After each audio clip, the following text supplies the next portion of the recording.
come or descend from the Igbo tribe. You start doing your research.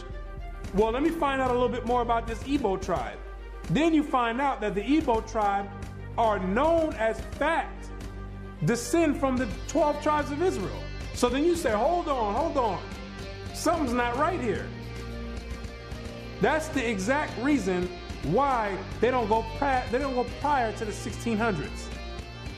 You're not supposed to find out this information. They're supposed to keep renaming your nationalities every few years to cause confusion and to have you confused, not knowing who you are.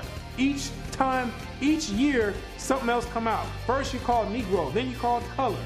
Then 10 years later, they switch it to African American. It's all by design. Now you have to be asking yourself, if you are supposed to be the people of God, the chosen people of God, why is it that he continues to allow you to keep going into slavery after slavery after slavery? And why does he have you building up everybody's civilization off of the back of your slave labor? And it shall come to pass, when thou shalt show this people all these words, and they shall say unto thee, wherefore hath the Lord pronounced all this great evil against us? Or what is our iniquity? Or what is our sin that we have committed against the Lord our God? Then thou shalt say unto them, because your fathers have forsaken me, saith the Lord, and have walked after other gods, and have served them, and have worshipped them, and have forsaken me, and have not kept my law.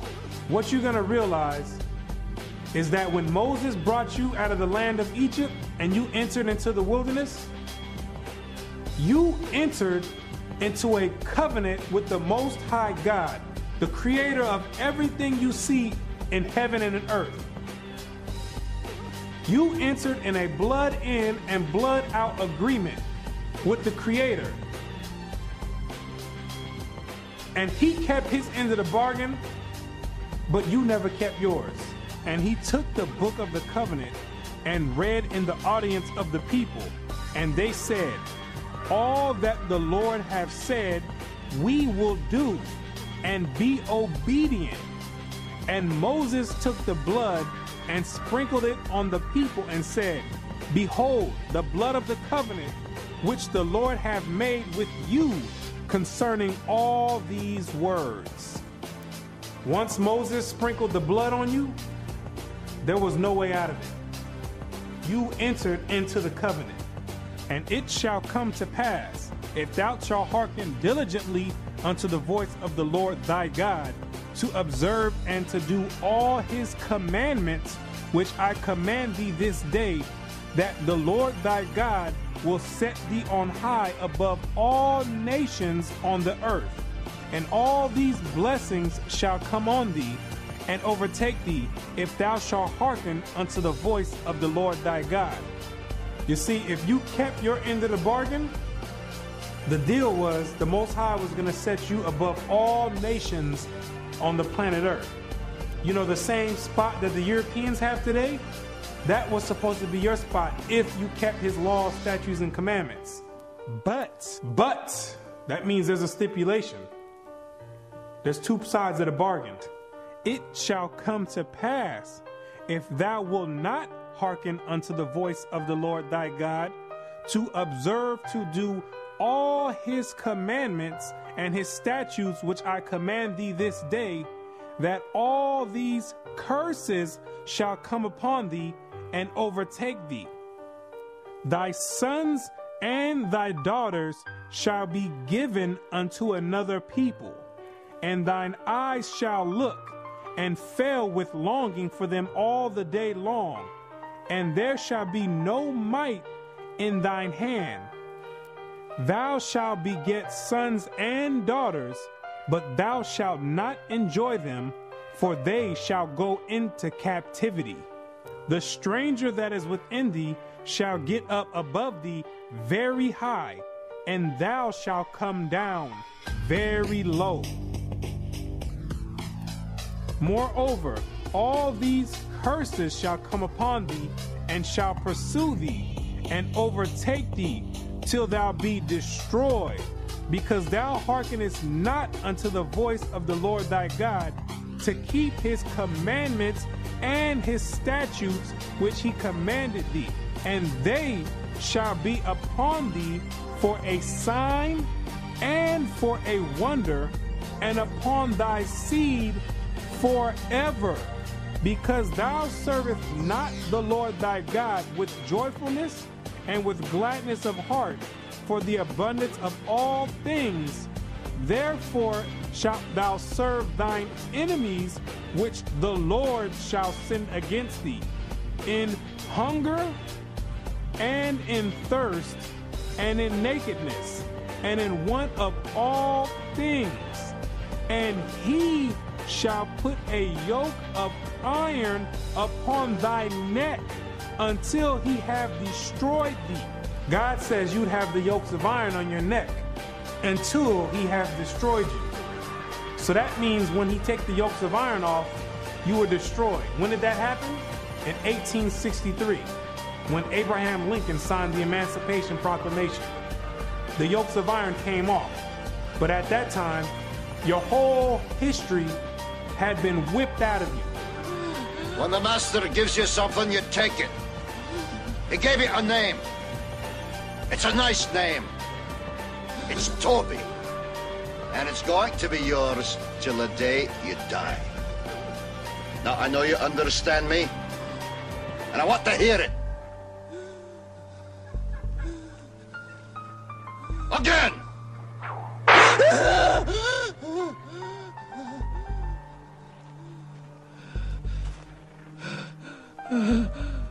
I want to hear you say your name.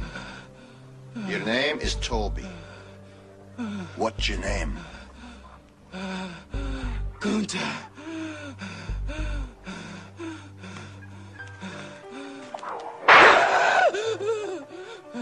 Lord God, help that boy. They're gonna whip him dead.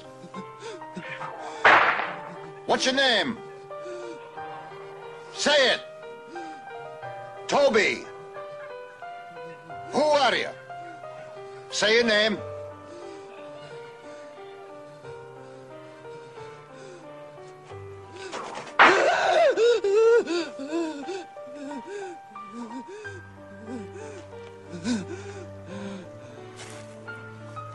What's your name? Toby. So that the man that is tender among you and very delicate, his eyes shall be evil towards his brother, and toward the wife of his bosom, and toward the remnant of his children, which he shall leave. You wonder why it's black on black crime? You didn't keep your part of the covenant. You wonder why black men always leave the children? You didn't keep your part of the covenant. Also, every sickness and every plague which is not written in the book of this law, them will the Lord bring upon thee, until thou be destroyed. Why are you number one in HIV? You didn't keep your part of the covenant. Why are you number one in hypertension and high blood pressure? You didn't keep your part of the covenant. Why are you number one in high cholesterol? You didn't keep your part of the covenant. Why are you number one in diabetes? You didn't keep your part of the covenant. Why are you number one in all negative effects across the board? You didn't keep your part of the covenant. And the Lord shall scatter thee among all people, from one end of the earth even unto the other. And there thou shalt serve other gods, which neither thou nor thy fathers have known, even wood and stone. And among these nations shalt thou find no ease, neither shall the sole of thy foot have rest. But the Lord shall give thee there a trembling heart, and failing of eyes, and sorrow of mind. And thy life shall hang in doubt before thee, and thou shalt fear day and night, and have no assurance of thy life. In the morning thou shalt say, Would God it were even? And in the evening thou shalt say, Would God it were morning? For the fear of thine heart wherewith thou shalt fear, and for the sight of thine eyes which thou shalt see. And the Lord shall bring thee into Egypt again. The word Egypt in the Bible means bondage or slavery. I am the Lord thy God, which have brought thee out of the land of Egypt, out of the house of bondage. So when God says he's going to bring you into Egypt again, he's saying, I'm going to bring you into slavery again with ships. But this time you're going with ships, packed up like sardines in a can. By the way whereof I spake unto thee, thou shalt see it no more again. And there ye shall be sold unto your enemies for bondmen and bondwomen, and no man shall buy you. And God says, no man shall buy you. Back in the biblical days, you would be able to buy or redeem a slave by payment. But God says, no man is going to be able to redeem you out of this slavery. This last one I bring you to, this last Egypt, nobody's going to get you out of it. Marcus Garvey tried to get you out of it, didn't work. Martin Luther King tried to get you out of it, didn't work. Malcolm X tried to get you out of it, didn't work. Louis Farrakhan tried to get you out of it, didn't work. Al Sharpton tried to get you out of it, didn't work. Why? Because you are still breaking the covenant.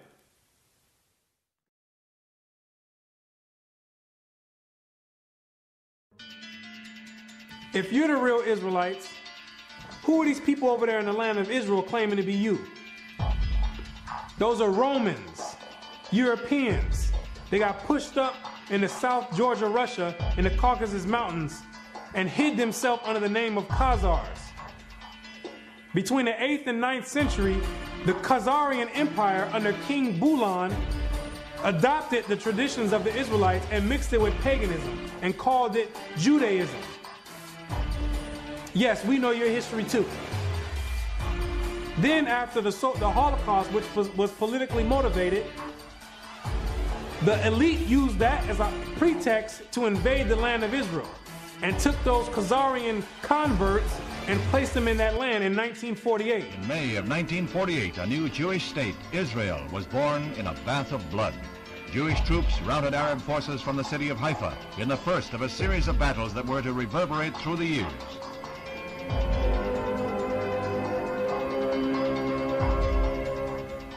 In the year of independence, fighting was fierce in the Negev desert area.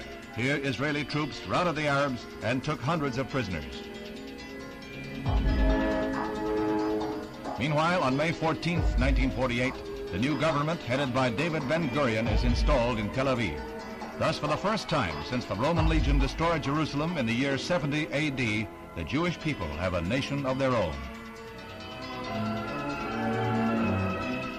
United Nations teams accompany Israeli soldiers under the white flag to retrieve the bodies of soldiers killed in the continuing strife with Arab troops. The UN was able to effect some uneasy pacts calling for a truce, but skirmishes continued to break out. Dr. Chaim Weizmann joined Premier Ben-Gurion in the government. The Jewish patriot became president as Israel went before the United Nations to seek a place in that world body. The Middle Eastern Arabic nations were in violent opposition, and when Israel was voted a membership, they walked out in a body. For the rest of the day, their seats remained empty, but they returned the next morning to no further incident. Thus, history was made as the Jewish state of Israel was born. Conceived in strife and weaned on violence, Israel has flourished to become a constructive voice in world affairs. Her flag became a symbol of hope. To destabilize the Middle East. Prior to that, those people never lived in the land of Israel. Prior to 1948, those people never stepped foot in the land of Israel. Those are Europeans hiding themselves, European Romans hiding themselves under Jewish. That's what they keep doing each time.